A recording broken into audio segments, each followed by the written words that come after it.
name's Jess Auerbach, and I'm teaching at the University of Cape Town's Graduate School of Business.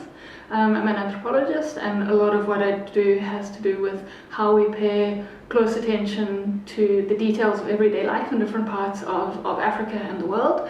I've previously worked mostly in Angola and Mauritius, a little bit of work in Brazil, thinking about global knowledge systems and the ways in which the African middle class is really taking ownership of certain conversations.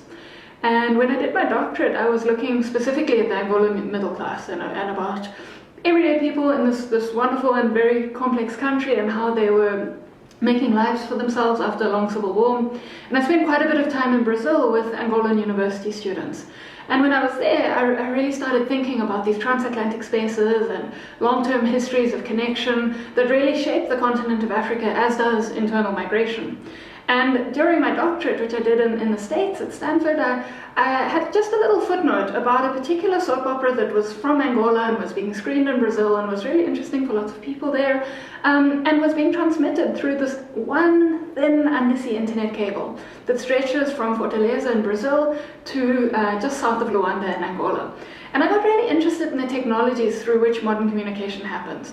And if you look at a map of Africa and you go to the sites that reveal the undersea internet infrastructure, you see that many parts of the world are deeply connected, and other parts, like most of the continent of Africa, still have just a few fragile threads that plug the continent into the sort of network spaces of global communication. And I became very interested in the threads around Africa. And so I was very fortunate to receive the Isolomso Fellowship, which has been a completely transformative experience in terms of time to focus, to build collegial relationships, to gain exposure to a whole host of thinkers who've really enriched my work.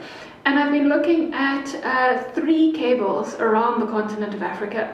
One, the Angola-Brazil one that plugs down through the west coast of Africa, around to the southern tip, close to where we are now, near Cape Town. And then another cable that goes up around the east coast of Africa, and then through the Indian Ocean via Madagascar, Reunion, Mauritius, and to Malaysia. So why 3 cables? Why look at them?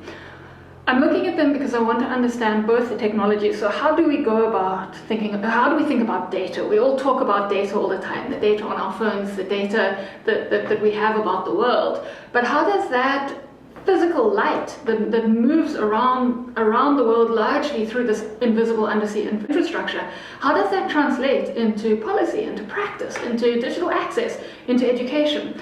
And what I'm doing is, by looking at these 3 cables, I'm drawing attention to the many systems of engineering, of translation, of technology meeting policy, of global systems of corporate governance, and saying, how did these actually inform knowledge systems in the world? And with that, I'm going to be spending some time interviewing the technicians, interviewing the people who lay the cables, understanding how the technology actually manifests in the world. And I'm writing a book about this that is really going to look at knowledge systems from Africa and in Africa through digital technology.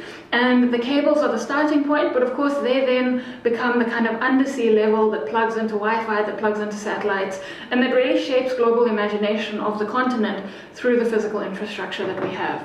And STIAS has been great because I've gotten a book contract from this time. It'll be coming out in a couple of years, and it's been an opportunity to really hone what are my questions, to think with technical scholars, to think with people from communications backgrounds. Why am I asking this, and what do I want to do with it? And so it's a political project, it's a social project, and of course it's an anthropological or ethnographic project as well.